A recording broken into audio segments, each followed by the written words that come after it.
ఈరోజు ముఖ్యంగా దయ్యాలు వేదాలు వల్లించడం అంటే ఎట్లా ఉంటుందో వైసీపీ నాయకులు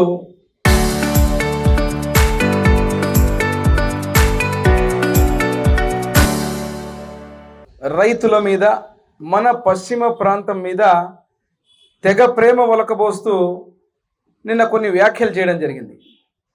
నేను ఒకసారి చరిత్ర గుర్తు చేయాల. ఈ జిల్లాలో జగన్మోహన్ రెడ్డి అనే వ్యక్తి కాలు పెట్టే ముందు ముక్కు నేలకు రాసి పశ్చిమ ప్రాంతం గురించి మాట్లాడినటువంటి వాళ్ళలో గుండ్రేవుల ప్రాజెక్టు కావచ్చు, ఆర్టీఎస్ రైట్ కెనాల్ మన పశ్చిమ ప్రాంత జీవనాడి కావచ్చు, ఈ రెండు ప్రాజెక్టుని 1986 కోట్ల రూపాయలతో శాంక్షన్ చేయించి టెండర్ పిలిపించి ఆ పనులన్నీ ప్రారంభించి 4 టీఎంసీ నీళ్ళు ఏదైతే మన రాయలసీమ హక్కో ఆ ప్రాజెక్టుని 2014-19 సందర్భంలోనే ఇక్కడ ఉన్నటువంటి ఈ ప్రాంత రైతుల ఆకాంక్షని, రాయలసీమ ప్రజల ఆకాంక్షని ముఖ్యమంత్రిగా నారా చంద్రబాబు నాయుడు గారు శాంక్షన్ చేసి టెండర్ పిలిపించి ఆ ప్రాజెక్టు ముందుకు తీసుకుపోతే రివర్స్ టెండరింగ్ మీద రద్దు చేసి ఈరోజు రాయలసీమ లిఫ్ట్ ఇరిగేషన్ అంటూ డ్రామాలు మొదలుపెట్టింది మీరనేది మరిచిపోవద్దని తెలియజేస్తున్నా.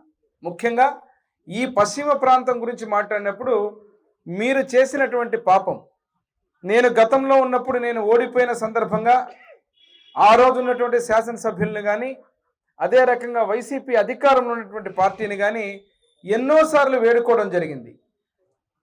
పార్టీ మారినా ప్రభుత్వం మారినా ఈ ప్రాంత రైతుకు సంబంధించినటువంటి అత్యంత ముఖ్యమైన ప్రాజెక్టు, ఆ ప్రాజెక్టుని ముఖ్యమంత్రి వారు నారా చంద్రబాబు నాయుడు గారు శాంక్షన్ చేసుకుని వచ్చి మేము మా ప్రజల ఆకాంక్షని ఇక్కడ ఉన్నటువంటి ఆ ప్రాజెక్టును ముందుకు తీసుకుపోండి, మీ పేర్లే పెట్టుకోండి, మీ రంగులే కొట్టుకోండి, ఆ ప్రాజెక్టును కొనసాగించండి అంటే కక్షగట్టి రివర్స్ టెండరింగ్ పేరు మీద నాశనం చేసి ఈరోజు చాలా ఆశ్చర్యంగా అనిపిస్తూ ఉంది.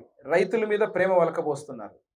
అదేవిధంగా టమాటా రైతులు, ఉల్లి రైతులు, మిరప రైతులు రోడ్ల మీద పంట పారబోస్తే తాలూకాయ వచ్చి మిరప పంటను సర్వనాశనం చేస్తే కనీసం 5 సంవత్సరాలలో ఒక్కరు కూడా పలికిన దాఖలాలు లేవు.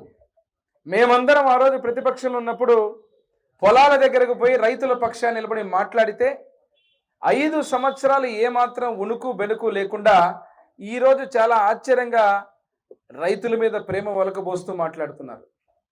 ఈరోజు ఎల్నినో అనేది పసిఫిక్ మహాసముద్రంలో ఎక్కడైతే ఉన్నటువంటి ఈస్ట్ వెస్ట్ గాలులు ఏదైతే ఉంటాయో వాటి యొక్క ఉపరితలంలో వచ్చేటువంటి మార్పుల వల్ల ప్రపంచంలోనే వస్తున్నటువంటి ఈ యొక్క ఉపద్రవం. ఈ ఉపద్రవం ఏమంటే ఇది ఎవరో జగన్మోహన్ రెడ్డి ముఖ్యమంత్రిగా ఉన్నప్పుడు, చంద్రబాబు నాయుడు గారు ముఖ్యమంత్రిగా ఉన్నప్పుడు వచ్చేటువంటి పరిస్థితి కాదు. ప్రకృతి ఎండలతోటి వర్షాలు పడక మనకు వర్షపాతం తగ్గింది. దీన్ని కూడా రాజకీయం చేయాలని చూస్తారు మీరు. ఏదో పాపం తుంగభద్ర డ్యాములో 95 టీఎంసీ నీళ్లున్నాయి. ఆ 95 టీఎంసీ నీళ్లలో ఇంతవరకు ఆ నీళ్ళని ఇక్కడికి తెప్పించలేదు అని మాట్లాడుతున్నారు. నేను ఇంతకుముందే చెప్పా, చరిత్ర ఒకసారి గుర్తు చేసుకోవాలా మీరని. గతంలో 5 సంవత్సరాలలో మీరు కనీసం ఒక గేట్ కానీ ఒక గేటుకు గ్రీస్ కూడా పెట్టకపోతే 50 కోట్ల రూపాయలతో నిర్మించి ఈరోజు 95 టీఎంసీ నుంచి 105 టీఎంసీ దగ్గరగా నీళ్లు ఉండడమే కాకుండా ఆ నీళ్లు రేపు రాబోతున్న ఈ ప్రాంతానికంటే అది కూటమి ప్రభుత్వం ముఖ్యమంత్రి చంద్రబాబు నాయుడు గారి చొరవతో వచ్చినటువంటి ఆ ప్రాజెక్టు డ్యాములో ఈరోజు ఆ పరిస్థితిలో ఉన్నటువంటి నీళ్లు, దాన్ని మర్చిపోయి 5 సంవత్సరాలు మీ అధికారం ఉన్న రోజు ఒక్క గ్రీసు కాదు కదా, ఒక్క ముక్క కూడా పనిచేయని మీరు ఈరోజు రైతుల మీద ప్రేమ ఒలకబోస్తూ మాట్లాడుతున్నారు. మరి అదే కాకుండా నీటి కేటాయింపుల గురించి మాట్లాడుతున్నారు. కొంచెం సబ్జెక్ట్ తెలుసుకోవాలా, సబ్జెక్ట్ తెలుసుకొని మాట్లాడాలా. గురు రాఘవేంద్ర ప్రాజెక్టు గురించి మాట్లాడతారు. గురు రాఘవేంద్ర ప్రాజెక్టు ముఖ్యమంత్రి గారు చంద్రబాబు నాయుడు గారు 40 కోట్లు ప్రకటించారు. 11 కోట్లు ఏదైతే ఉన్నాయో ఆ డబ్బులు తక్కువ వచ్చినాయి. ఆ 11 కోట్లు వెనక్కిపోతున్నాయని మాట్లాడుతున్నారు. అంటే మీకు ఎవరు చెప్తున్నారో ఏమో సంబంధం లేని సబ్జెక్ట్, ఇవన్నీ అర్థం కావడం లేదు. అసలు ముందు ఇక్కడ ఉన్నటువంటి పరిస్థితులు అర్థం చేసుకోవాలా, రైతులకు ఏం కావాలో అర్థం చేసుకోవాలా. అవగాహన లేకుండా మీరు ఈరోజు ఆ ప్రాజెక్టుకి, నేను చెప్పినటువంటి ప్రాజెక్టుకు కీర్తిశేషులు నా తండ్రి బివి మోహన్ రెడ్డి గారు ఈ ప్రాంత రైతుల కోసం చంద్రబాబు నాయుడు గారు గురు రాఘవేంద్ర ప్రాజెక్టుని ప్రారంభించినటువంటి ఘనత తెలుగుదేశం పార్టీది, మా తండ్రి బివి మోహన్ రెడ్డి గారిది. మరి ఈ ప్రాంతంలో 11 కోట్లు 40 కోట్లు మాట్లాడుతున్నారు. ఆ 11 కోట్లు దేనికి అనుకున్నారు? స్పెషల్ రిపేర్స్ కోసం పెట్టినటువంటి 11 కోట్లు. ఆ స్పెషల్ రిపేర్స్ అనే పదం ఎందుకు వచ్చింది? 5 సంవత్సరాల్లో మీ అధికారంలో ఉన్నటువంటి వైసీపీ పార్టీ అధికారంలో ఉన్నప్పుడు మీ దగ్గర ఉన్నటువంటి కాపర్ వైర్ల దగ్గర నుంచి మోటార్లు కూడా కొట్టేస్తే మీరు చేసిన పాపానికి వచ్చినటువంటి అమౌంట్ స్పెషల్ రిపేర్స్ రూపంలో 11 కోట్ల రూపాయలు ఈరోజు పెట్టడం జరిగింది. దాన్ని ఏం చేయాలంటే జిఆర్పిని కూడా కాంప్రహెన్సివ్గా మెయింటెనెన్స్ పెట్టాలని చెప్పి 30 కోట్లు కేటాయించడం జరిగింది. ఇది దేనికి కేటాయించారు, దేనికి పెట్టాం బడ్జెట్ అనే అవగాహన లేకుండా 11 కోట్లు తక్కువ వచ్చిందని వెనక్కి వెళ్ళిపోయింది. 40 కోట్లు అని చెప్పి 11 కోట్లే ఇచ్చారు. ఇట్లా తప్పుడు మాటలు, రైతులకు తప్పుడు సంకేతాలు ఇచ్చే మాటలు మాట్లాడటము చాలా హాస్యాస్పదంగా ఉంది. మీరు సబ్జెక్ట్ తెలుసుకొని మాట్లాడాలి.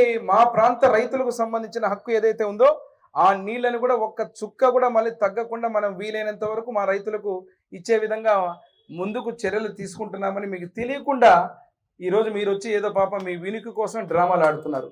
మరి అదే కాదు, ఎల్నినో అనేది దేవుడు ఇచ్చినటువంటి శాపం, అది ప్రకృతి వైపరీత్యం. ప్రకృతిలో వచ్చేటువంటి దాన్ని కూడా ఈరోజు రాజకీయ లబ్ధి కోసం ఈరోజు తగుదనమ్మా అని బయటకు వచ్చి రైతుల పక్షాన నిలబడినాము, రైతుల పక్షాన పోరాడతామని మాట్లాడే దాన్ని చూస్తే నేను అందుకే చెప్పాను, దయ్యాలు వేదాలు వల్లించినట్టు మీరు ఈరోజు వచ్చి రైతుల పక్షాన మాట్లాడుతుంటే చాలా హాస్యాస్పదంగా ఉంది. మరి ఇది కర్నూలు రాయలసీమ పేరు మీద రాయలసీమ లిఫ్ట్ ఇరిగేషన్ అని పెట్టి ఒక్క బొట్టు నీళ్లు కర్నూలుకు కానీ అనంతపురం జిల్లాకు రానటువంటి ఆ ప్రాజెక్టుతో నీళ్లు ఇచ్చేటువంటి జీవనాడులైనటువంటి ఆర్డీఎస్ రైట్ కెనాల్ని, గుండ్రేవల ప్రాజెక్ట్ని సర్వనాశనం చేసిన చరిత్ర మీది. మీరు దాని గురించి మాట్లాడకుండా ఈరోజు ఏదో ఎల్ఎల్సి నీళ్లు, వాళ్ళు ఏమనుకున్నారంటే పాపం నీళ్లు రావు, నీళ్లు తేలేమనుకున్నట్టు మాట్లాడుతున్నారు.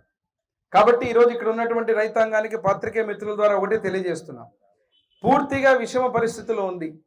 నీళ్లు మనకు వర్షాలు ఏదైతే ఉన్నాయో పడడం లేదు, వర్షపాతం తగ్గిపోయింది.